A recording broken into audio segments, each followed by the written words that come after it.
Que a paz do nosso Mestre possa envolver a todos nós. Vamos iniciar este vídeo com uma pergunta. E a pergunta é a seguinte: a depressão, esse sentimento que a tantas pessoas atinge de maneira muito séria e perigosa. Esse sentimento, ele se encerra dentro do homem quando da morte do corpo físico ou não? A depressão segue junto do cadáver para debaixo da terra ou para um incinerador ou não? Interrogação. É uma questão que nós precisamos refletir, pois a depressão tem causado estragos consideráveis na humanidade. Vivemos uma epidemia de depressão, de ansiedade, de medo e de tantas outras síndromes. A partir desta pergunta, nós iremos conhecer e refletir a respeito do conteúdo contido no capítulo 1 deste livro, Depois da Vida. Um livro escrito através da mediunidade abençoada de Divaldo Franco e ditado por espíritos diversos. O conteúdo que vamos conhecer e refletir, o capítulo 1, é intitulado, então, Depressão Inditosa.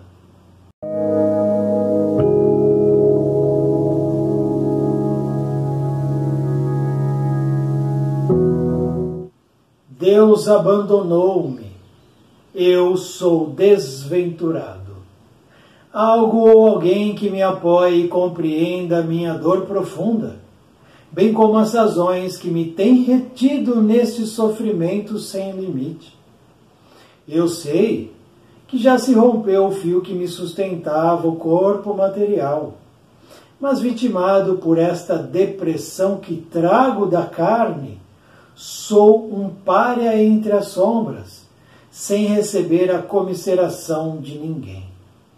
Sinto necessidade da piedade alheia para poder saber que o amor luz no meu caminho. Compreendo e percebo que este sofrimento não se vai acabar nunca, porquanto eu tenho consciência do que se passa comigo. Todas as vozes que me alcançam dizem-me, reaja, e que reaja. Mas ninguém que não experimente um sofrimento desta natureza pode aquilatar a profundidade da aflição que descarta qualquer possibilidade de um enfermo libertar-se da situação indesejada. Tive ocasião de ouvir dizerem-me que se tratava de um crime perpetrado na outra vida, antes do corpo que eu deixei a causa da enfermidade, mas que tudo ia depender de mim. Em verdade, eu luto muito, eu me esforço além de qualquer possibilidade, mas a depressão esmaga-me.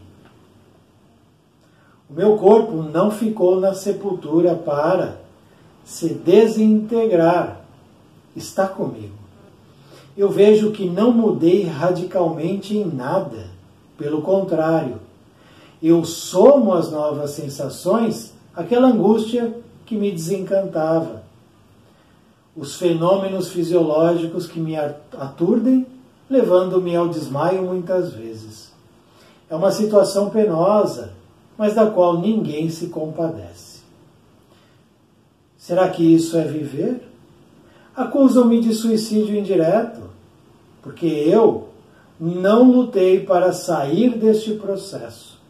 Em verdade, eu lutei e ainda luto. Estou condenado a um lugar ermo, em que, solitário, vejo-me cada dia mais despedaçado pela falta de forças. A minha situação é muito mais penosa que a do calceta desgraçado que se arrojou num precipício, esmigalhando o cérebro e acabando com a razão. Este é, no entanto, um raciocínio louco, Porque também não tenho mais cérebro ou terei desvairado a tal ponto, nesta minha atitude depressiva, que os contornos da vida desapareceram de uma vez? Será que não me adveio a morte e eu estou na minha casa, no lugar de sempre com a janela fechada porque a luz me faz um grande mal? A comunicação com os outros me é muito desagradável. Todavia eu preciso e requeiro ajuda. Estou profundamente desventurado. Deus abandonou-me, como abandona todos aqueles que são deprimidos. Nós, os deprimidos, necessitamos da misericórdia de Deus de uma forma mais veemente. Afirmaram-me que eu morri e precisava sair desta situação para poder reencontrar-me comigo mesmo. Passaram-se já vários anos. Foi o que me afirmaram. Entretanto, para mim não se passou um dia, que é uma noite contínua, num esvaecimento que me fez cair sem me chocar com o fundo do abismo. Eu sou um infeliz, profundamente infeliz, infinitamente infeliz. Não tenho lar nem família, todos me abandonaram, disseram-se cansados. E eu, por acaso, não estou cansado? Sinto dores, sinto náuseas, a cabeça é-me uma fornalha e eu não tenho mais forças. Deus abandonou-me. Alguém tenha piedade.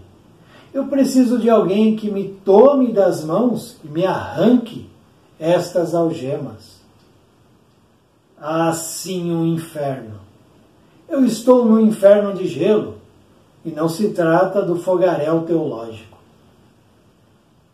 Suicida indireto que sou, submeto-me a morrer e nego-me a viver.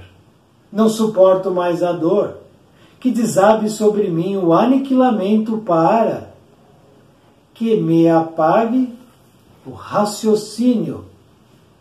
Gerson Almeida. Esse foi o relato do espírito Gerson Almeida. Agora vamos conhecer a nota do compilador, que nos diz o seguinte: graças à fixação autopiedosa, o enfermo espiritual, apesar de assistido pelos mentores, prosseguiu em sofrimento. Fechado em si mesmo, não deixava alternativa outra para socorrê-lo, sendo um espírito em prova, cuja matriz procedia de crime oculto praticado em reencarnação anterior, conforme afirmou, não se libertou durante a vida física do complexo de culpa, que degenerou na psicose depressiva que ainda o aflige. Merece anotar o sofrimento que o médium demonstrava na face, na voz e nas contorções que o tomaram durante o fenômeno psicofônico.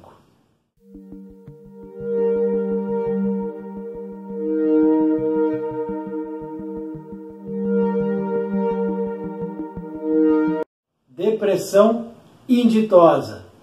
Esse é o título do capítulo que acabamos de conhecer. Capítulo deste livro. Capítulo número 1. Abre este livro. Depois da vida. Depressão inditosa. O que significa a palavra inditosa? Tem o mesmo significado que desditoso, desventurado ou infeliz. Temos então o relato de um espírito que nos passa um retrato de uma situação em que ele é depressivo e ele é infeliz. Esse relato que Gerson Almeida Espírito nos apresenta, ele foi falado através da mediunidade de Divaldo Franco. Havia uma reunião mediúnica, Divaldo estava presente, Mentores levaram Gerson até essa reunião e através do aparelho mediúnico de Divaldo Franco ele falou, ele relatou esse conteúdo que acabamos de conhecer. Esse conteúdo foi gravado num aparelho, posteriormente transcrito para o papel e depois inserido neste livro, com tantas outras histórias que poderemos conhecer e refletir. E essa história de Gerson de Almeida, lembrando, esse nome ele é fictício, não é o nome verdadeiro do espírito que relatou esse caso.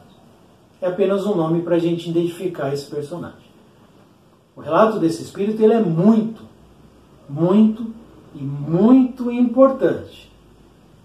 Porque ele nos apresenta um retrato que acontecia com esse espírito no plano espiritual, que é o mesmo retrato, é idêntico de situações que acontecem aqui no plano físico, com milhares e milhares de pessoas que passam pela questão da depressão e da infelicidade. E muitas vezes tudo isso junto. Tudo isso junto. E a partir daí a gente tem aqui um material fundamental para a gente observar, conhecer, refletir e tirar muitos entendimentos, muitos aprendizados, muitas instruções, trazer para a nossa vida, para os nossos relacionamentos, para as nossas ações e atitudes. Quantas pessoas que não poderão ver esse vídeo estão passando por questões de depressão? Por isso que a história dele é uma história muito, muito importante mesmo. E além do relato de Gerson, espírito, nós temos a nota do compilador, que nos traz uma visão de fora de quem acompanhava a reunião e nos aponta algumas informações que irão nos ajudar a entender esse espírito naquele momento, naturalmente. Como é que ele começa o seu relato?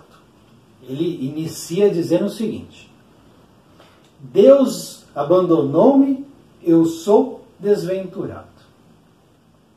Então ele faz uma acusação e uma afirmação. Primeira frase. Ele acusa Deus de ter abandonado ele. Deus abandonou. É uma acusação. Então nesse momento ele está sendo um juiz. Ele me abandonou. Ele está acusando. E ele faz uma afirmação na sequência. Eu sou desventurado. E ele pauta o seu relato em cima dessas acusações e afirmações. Ele acusa e ele está sempre afirmando que ele é desventurado, que ele é vítima, que ele é um coitado. Uma negatividade e, pior, um discurso de derrotista. Derrotista.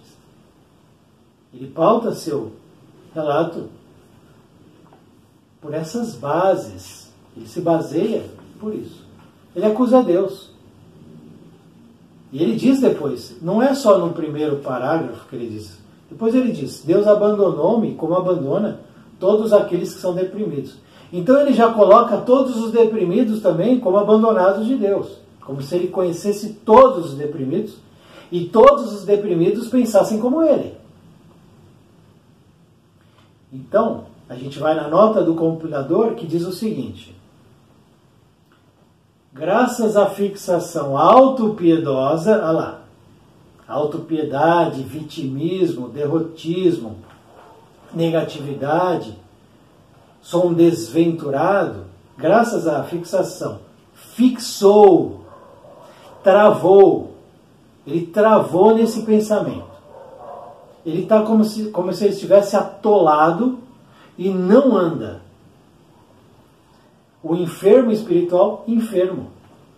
Quando ele relata isso aqui, ele era um enfermo. Hoje não sabemos.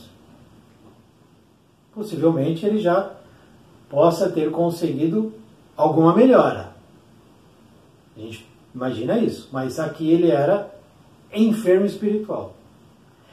Apesar de assistido pelos mentores, prosseguiu em sofrimento. Ele estava amparado, assistido por outros espíritos que estavam auxiliando ele a melhorar, a sair daquele atoleiro.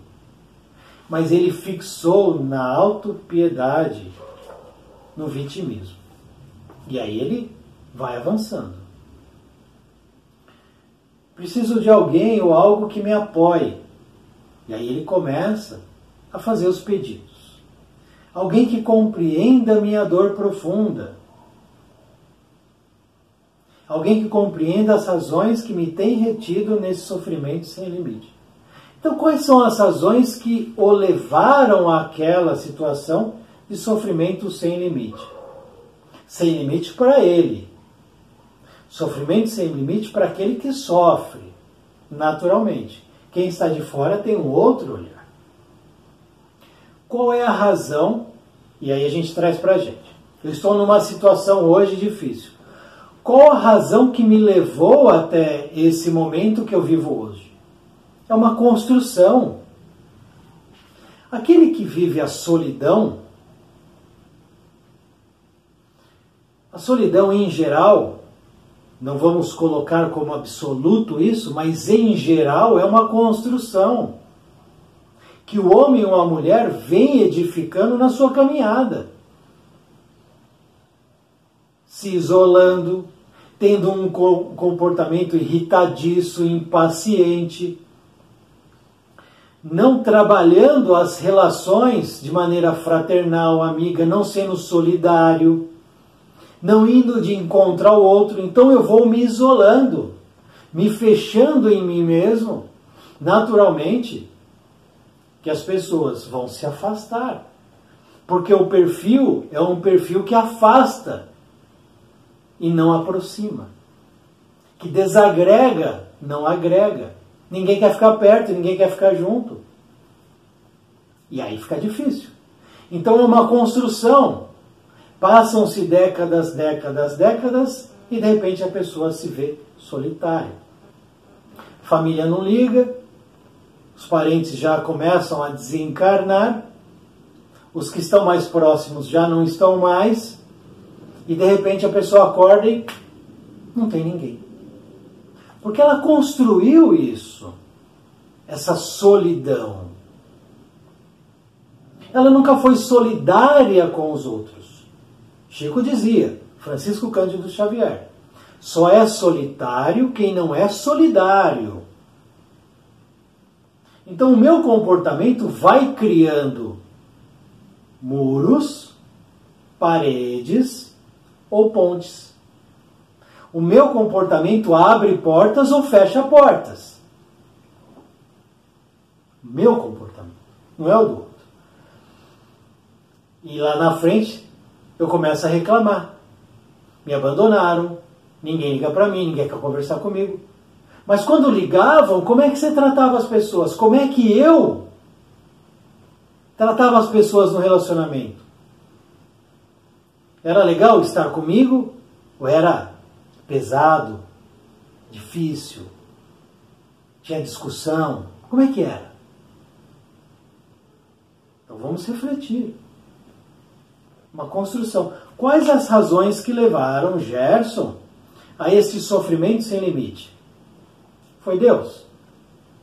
Então Deus está lá no seu palácio imperial super gigantesco, maravilhoso, com 15 banheiros, branco, neve, e de lá ele fica lançando bolinhas que são premiadas com dor, sofrimento, ou com fortuna, alegria, beleza. Cada uma tem um prêmio. E se cair na minha cabeça, então, eu posso ser rico, maravilhoso, lindo, famoso, ou ser desprovido de beleza, de riqueza, de inteligência.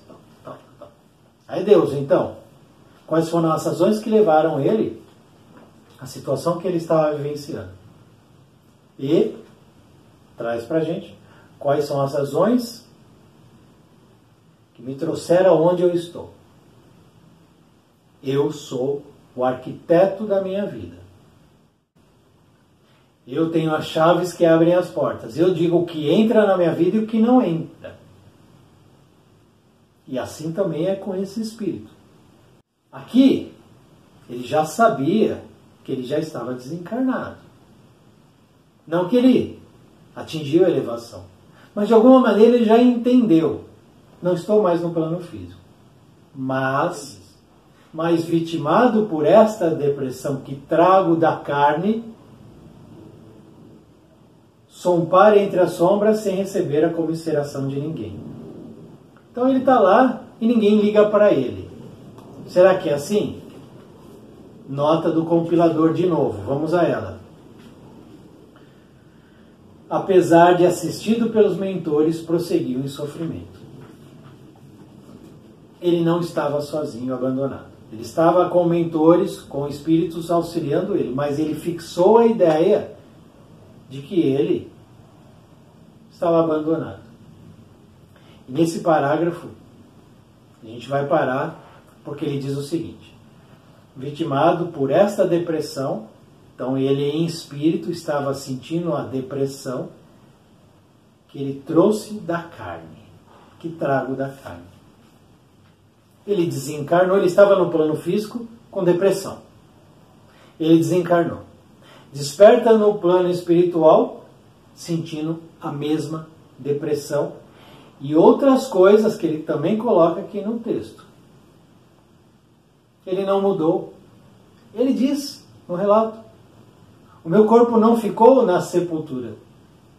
Ele ainda estava achando que ele estava com o mesmo corpo, porque ele não mudou em nada.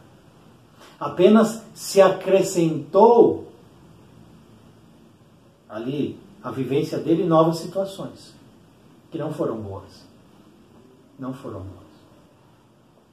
Então ele levou a depressão com ele. E aqui a gente vai abrir um grande parênteses.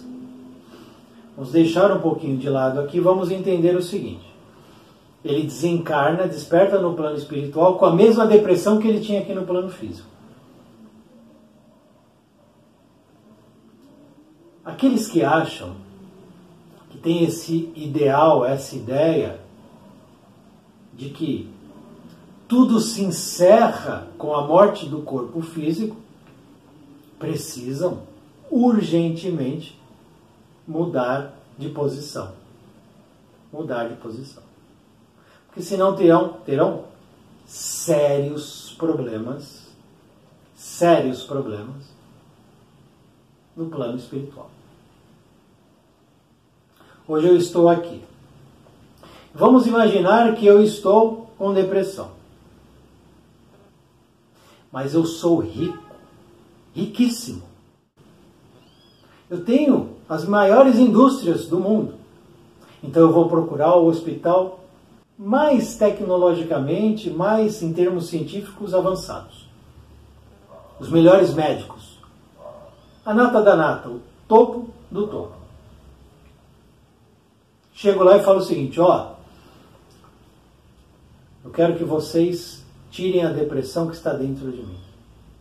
Não quero saber. Tenho dinheiro, vou pagar. Deem um jeito. É assim, né? Em geral, com essa arrogância que, né, os poderosos agem. Está dentro de você a depressão? Está aqui. Resolvam. Tá bem, deita na maca. Eu deito na maca e vem lá, né, o cirurgião, o médico, o especialista e tum, abre aqui o meu tórax. Pega o bisturi e abre. E começa a olhar dentro do meu tórax. Acha coração, acha pulmão, rim, fígado, ossos, sangue. Acha um monte de coisa. Não acha depressão. E diz: eu não estou achando, doutor. Rico é chamado de doutor, né? Estou achando, doutor. E eu falo: tá aí, achem. Eu estou sentindo, não estou mentindo. O cara procura lá, e não acha. Eu sou o mais rico, o mais poderoso, e ninguém acha depressão dentro de mim. Mas ela existe.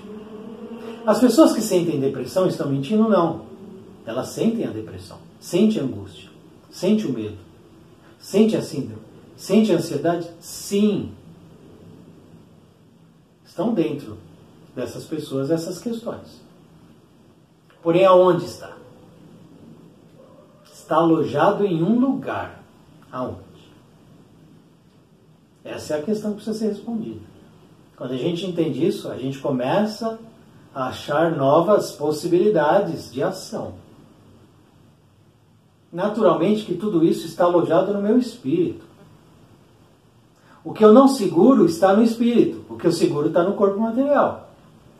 Eu tenho o meu corpo material, eu tenho o meu corpo espiritual, que é o meu perispírito, que aloja meu espírito. Esse corpo aqui é uma réplica do meu perispírito. O perispírito é que forma o meu corpo físico. Então, eu tenho aqui na minha frente um espelho, e esse espelho vai refletir exatamente o que eu sou. É assim. Eu tenho dois corpos. Corpo material e corpo espiritual. Vivo em dois mundos, duas dimensões. Eu estou agindo em duas dimensões. Porque quando eu penso, pensamento e inteligência é atributo do espírito. Você que assiste também. Nós estamos atuando nas duas dimensões o tempo inteiro. E o que eu não seguro está lá, no plano espiritual, no meu corpo espiritual. Sentimento, emoção. Nós temos isso. Todo ser humano tem isso. Isso está alojado no espírito. Cinzenta. A inteligência está alojada no espírito. A depressão está onde, então? Depressão, sentimento, uma emoção, uma sensação. Se esse livro cair aqui, bater na minha mão, matéria com matéria. Eu sinto, sinto. Então o que eu sinto no corpo material faz, sente, reverbera no corpo.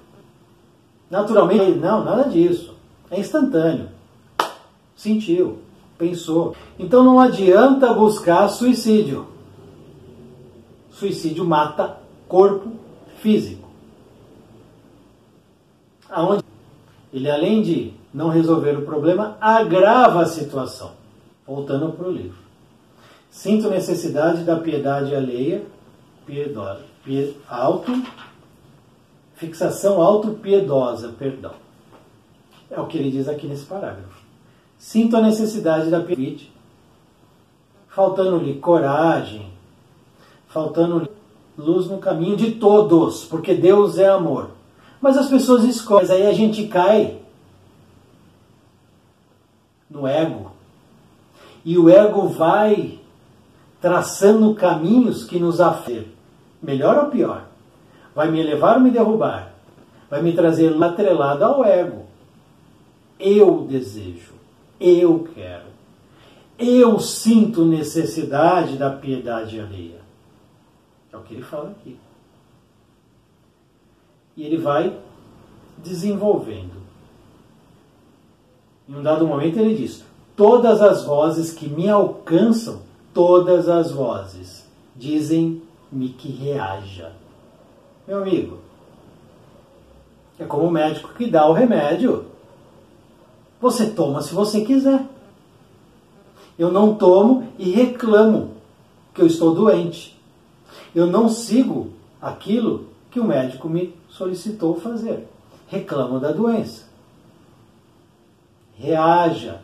Falta-lhe atitude, coragem para mudar. Mudar a frequência. Sair dessa fixação, desse atoleiro que ele estava. E aí vem a explicação. Tive ocasião de ouvir dizerem-me, alguém falou para ele. Quem falou? Os mentores.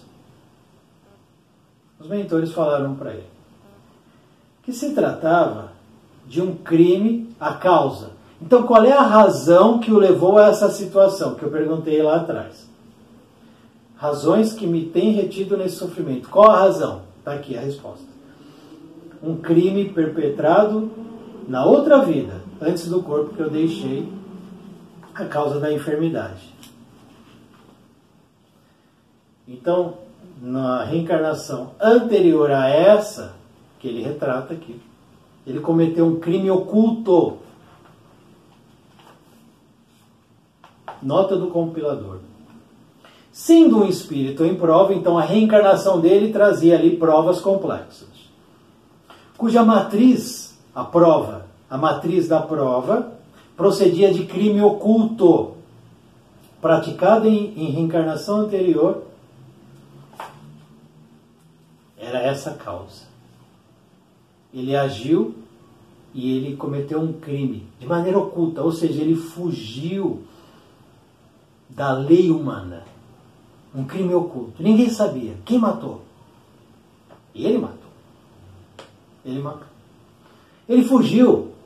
Espertalhão, malandrão, fugiu da lei do homem, fugiu. Dá para fugir da lei de Deus? Está aqui. A lei de Deus é consciência. Ele gravou, ele cravou, ele marcou na consciência quando ele cometeu o crime. Acabou. Aí não tem o que fazer.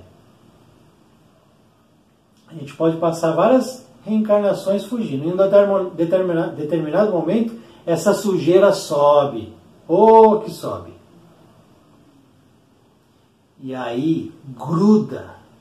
Mas gruda no espírito. Ele não consegue se livrar disso. E aí, ao invés dele trabalhar e cometi o equívoco, necessito da reparação, vamos reparar. Não. Ele mergulhou então numa depressão. Porque ele não queria enfrentar a causa. Não queria. Diziam-me que tudo ia depender de mim. Está aí. Enfrenta essa prova, essa dificuldade, esse problema, porque depende só de você vencer essa prova. Vamos lembrar, temos um vídeo aqui no canal chamado da playlist, e lá a gente acompanha a história de um homem que por décadas vivenciou a questão da depressão. E lá, na reflexão, a gente viu não de uma entidade espiritual, que relata que ele acompanhou esse homem durante muito tempo, e esse homem desencarnou e viveu com a depressão. Mas lutou com a depressão, foi honrado, foi honesto, foi pai de família, foi um marido correto, buscou a elevação em termos materiais e em termos também morais e éticos. Venceu a prova. Para quem se interessar é só buscar esse vídeo. Eu vou deixar o card aqui em cima, é só clicar para assistir. E também talvez deixe no final do vídeo, no quadradinho. Tudo ia depender de mim. Reaja, reaja. Eu te entrego então o que você precisa fazer, mas é você que precisa fazer. Não adianta eu comprar esse livro, aí é bonito, aí é legal, tem essa historinha interessante. Li uma historinha, coloquei ali na prateleira e morreu o livro. Não. Não adianta eu passar na farmácia, comprar o remédio e não seguir a prescrição. Ou seja, tudo depende da gente. Nada depende dos outros em relação a deveres. Deveres materiais, deveres espirituais. Nós temos isso. Mas quando eu fujo, eu posso fugir aqui, nessa reencarnação. No futuro, como é que vai ser? Nós vivemos uma epidemia de depressão. Iremos, no futuro, segundo a espiritualidade, viver uma epidemia de suicídios. O Brasil bate recordes na venda de medicamentos relacionados à ansiedade, ansiolíticos. Os consultórios psicológicos, de psicologia, psiquiatria estão cheios. As pessoas estão buscando respostas para as questões que estão afligindo a elas. O que é muito importante, tem que buscar. Tem que ir no psicólogo? Claro. Psiquiatra? Claro. O remédio que o psiquiatra, que o médico receita é importante? Sem dúvida nenhuma. porque ele irá ajudar. Porém, se eu tenho dois corpos, e o que está me afligindo está no corpo espiritual, eu preciso tratar do espírito. Porque senão eu trato só uma asa do avião, só uma asa do passarinho. Alguém já viu um passarinho voar com uma asa só? Se a outra está inoperante, e um avião com uma asa só? O avião só está no alto porque ele está em equilíbrio. Equilíbrio de forças. Equilíbrio das asas. Eu só vou continuar a minha caminhada de maneira próspera se eu estiver em equilíbrio. Senão eu vou andar sempre em desequilíbrio, de um lado ou de outro. Tem que cuidar do espírito? Sem dúvida. Só do espírito? Não.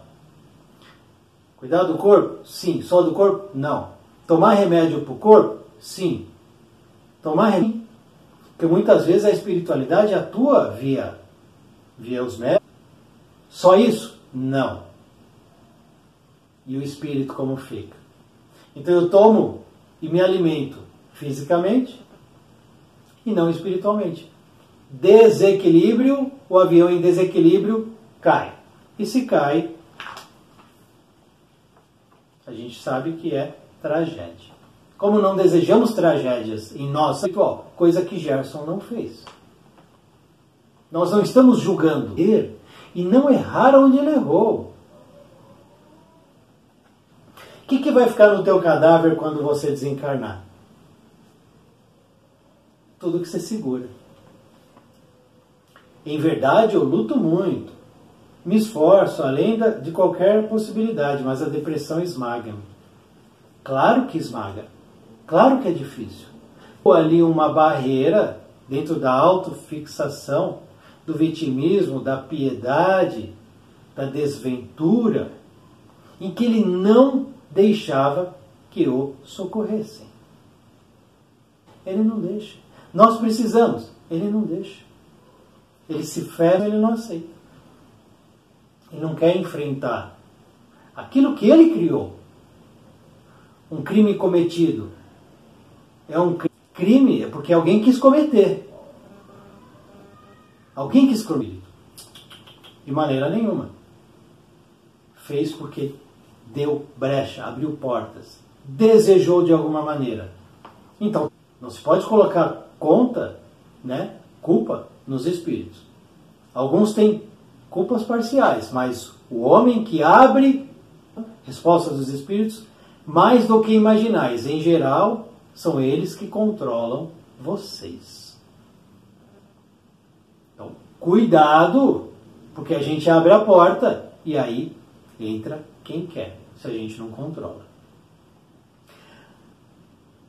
Continua com ele junto de novas sensações. Fenômenos fisiológicos que me aturdem. Às vezes. Aí ele diz aqui: sinto dores, náuseas, a cabeça é-me uma fornalha. Lá no plano espiritual, nós teremos as sensações que nós temos aqui. Desde que o nosso perispírito seja tão materializado quanto o corpo é.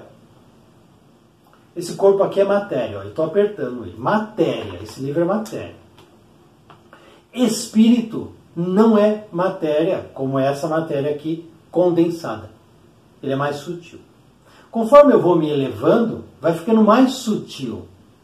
Sutil, leve. Conforme eu sou mais atrasado espiritualmente, o meu espírito barra perispírito, nada. É o que ele fala, fenômenos fisiológicos. Continua a sentir dor. Será que isso é viver? Claro que é viver. Ele está vivendo lá como ele vivia aqui. Ele está vivendo o que ele deseja viver. O que você deseja viver.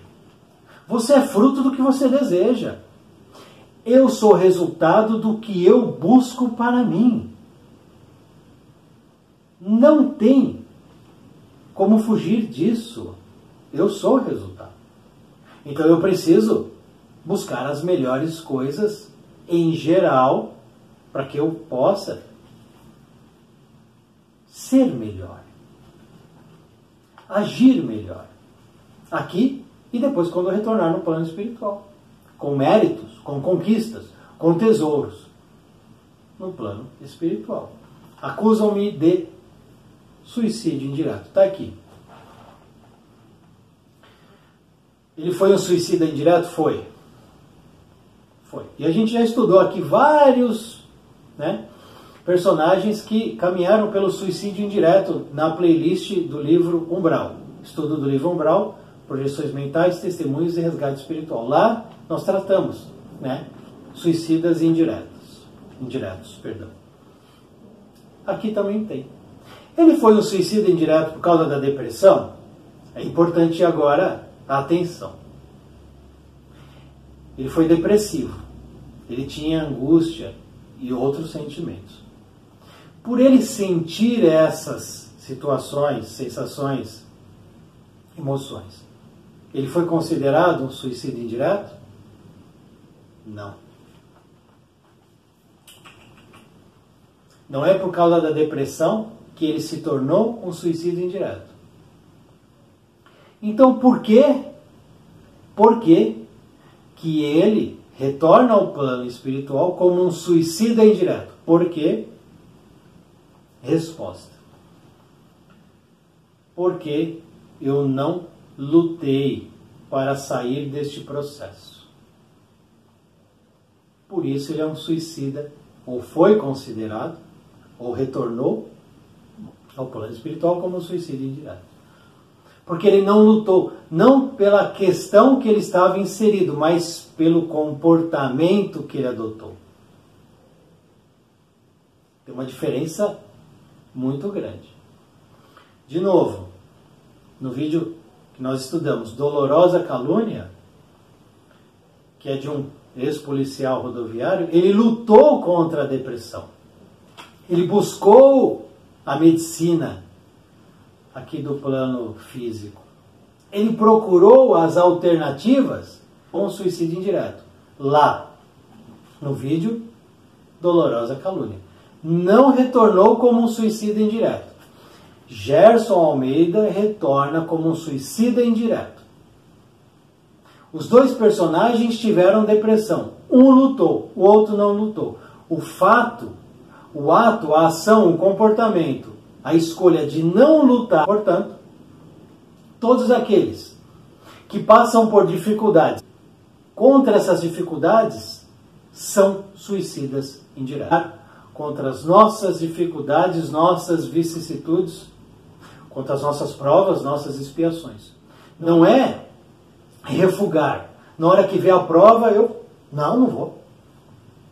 E aí eu me jogo e não trabalho a favor da minha melhoria. Como ele diz, me jogo num abismo, onde eu caio sem me chocar no fundo. Eu me jogo nessa situação, eu me coloco. Ninguém me coloca.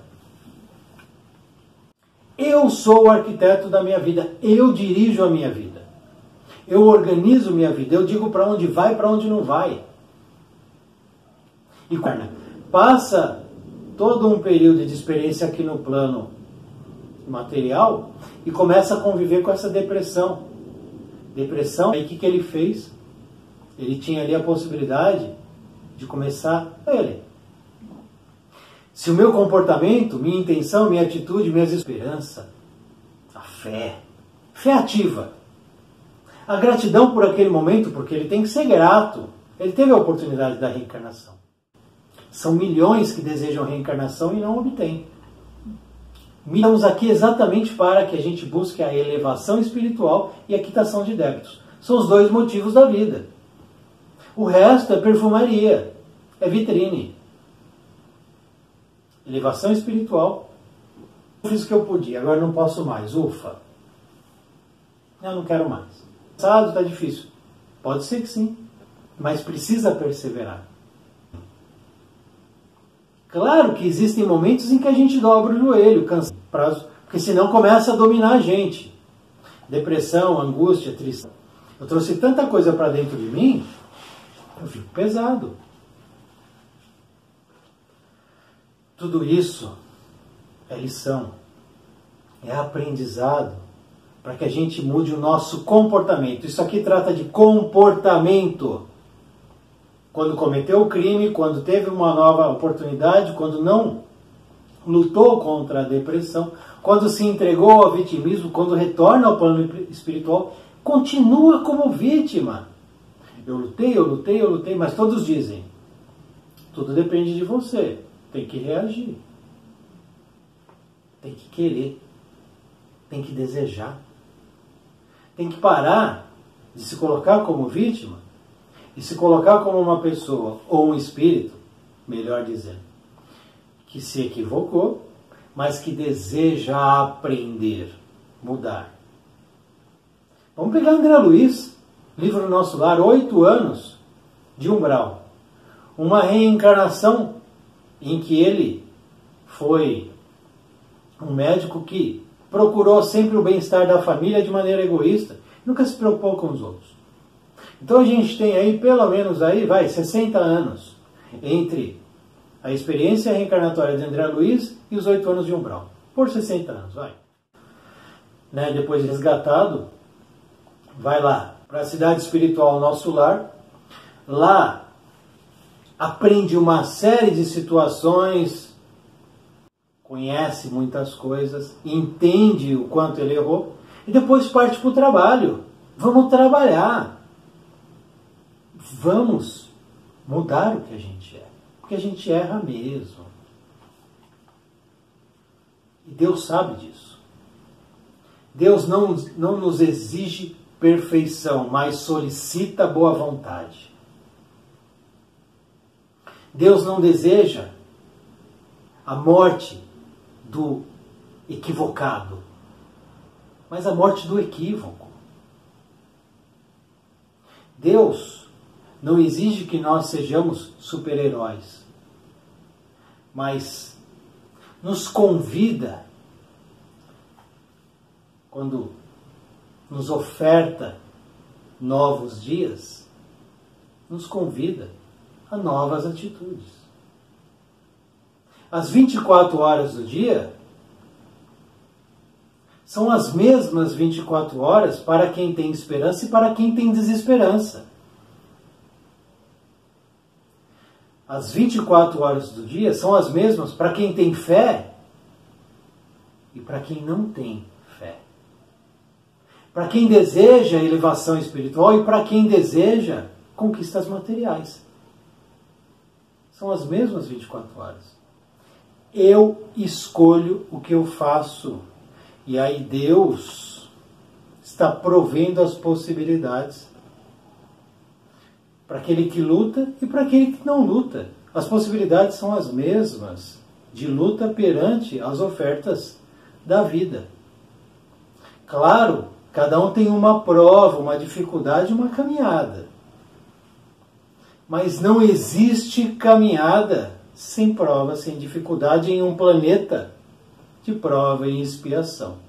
Em breve, num futuro breve, que já está aí no nosso horizonte, seremos um planeta de regeneração. Mas ainda estamos com um dos pés ainda num planeta de provas e expiações. Portanto, teremos as dificuldades. Já se passaram-se vários anos, foi o que me afirmaram, avisaram ele. Você está nesse ciclo que você mergulhou, e ele fez um mergulho a partir de etapas. Ele não pulou direto no precipício, ele foi descendo. Então ele cometeu o crime. Daquele crime, na reencarnação seguinte, iniciou-se o complexo de culpa, porque ficou registrado no consciente dele que ele cometeu um ato, um delito. Complexo de culpa. Do complexo de culpa, degenerou na psicose depressiva, que ainda o aflige. São décadas que esse espírito enfrenta essa situação, causada por ele. Ele causou. e depois ele tem que lutar contra a situação interna dele mesmo. Sou um infeliz, profundamente infeliz, infinitamente infeliz. Então, quando as pessoas criam essa aura, essa egrégora de tristeza, de infelicidade, de desventura, fica muito difícil as pessoas que estão ao redor conseguir tirar ela dali. Porque é um trabalho interno. Claro que quem está ao redor nos relacionamentos ajudam e precisam ajudar. Fato. Precisam estar ali para acolher, para amparar. Mas o primeiro trabalho, o primeiro passo é sempre daquele que está na situação vivenciada. Ele quer que alguém tire ele de lá, tire as algemas. Ele tem mentores, espíritos que estão ali auxiliando ele. Mas se ele não faz a parte dele, nossos problemas, nossas provas, nossas dificuldades. Sim. Amparados sempre pela espiritualidade superior? Sim. Buscando os recursos do plano material? Sim. E entendendo que temos fragilidades, mas temos fortalezas. Portanto, precisamos trabalhar a fragilidade e manter, concentrar na fortaleza nossas possibilidades de vitória. Dessa maneira, nós poderemos avançar do nosso jeito, no nosso tempo, na nossa caminhada, mas avançar com segurança, conquistando o terreno. E a elevação espiritual, ela se fará presente. Muito obrigado por assistir esse vídeo, muita paz, muita luz. Salve o nosso Mestre Jesus.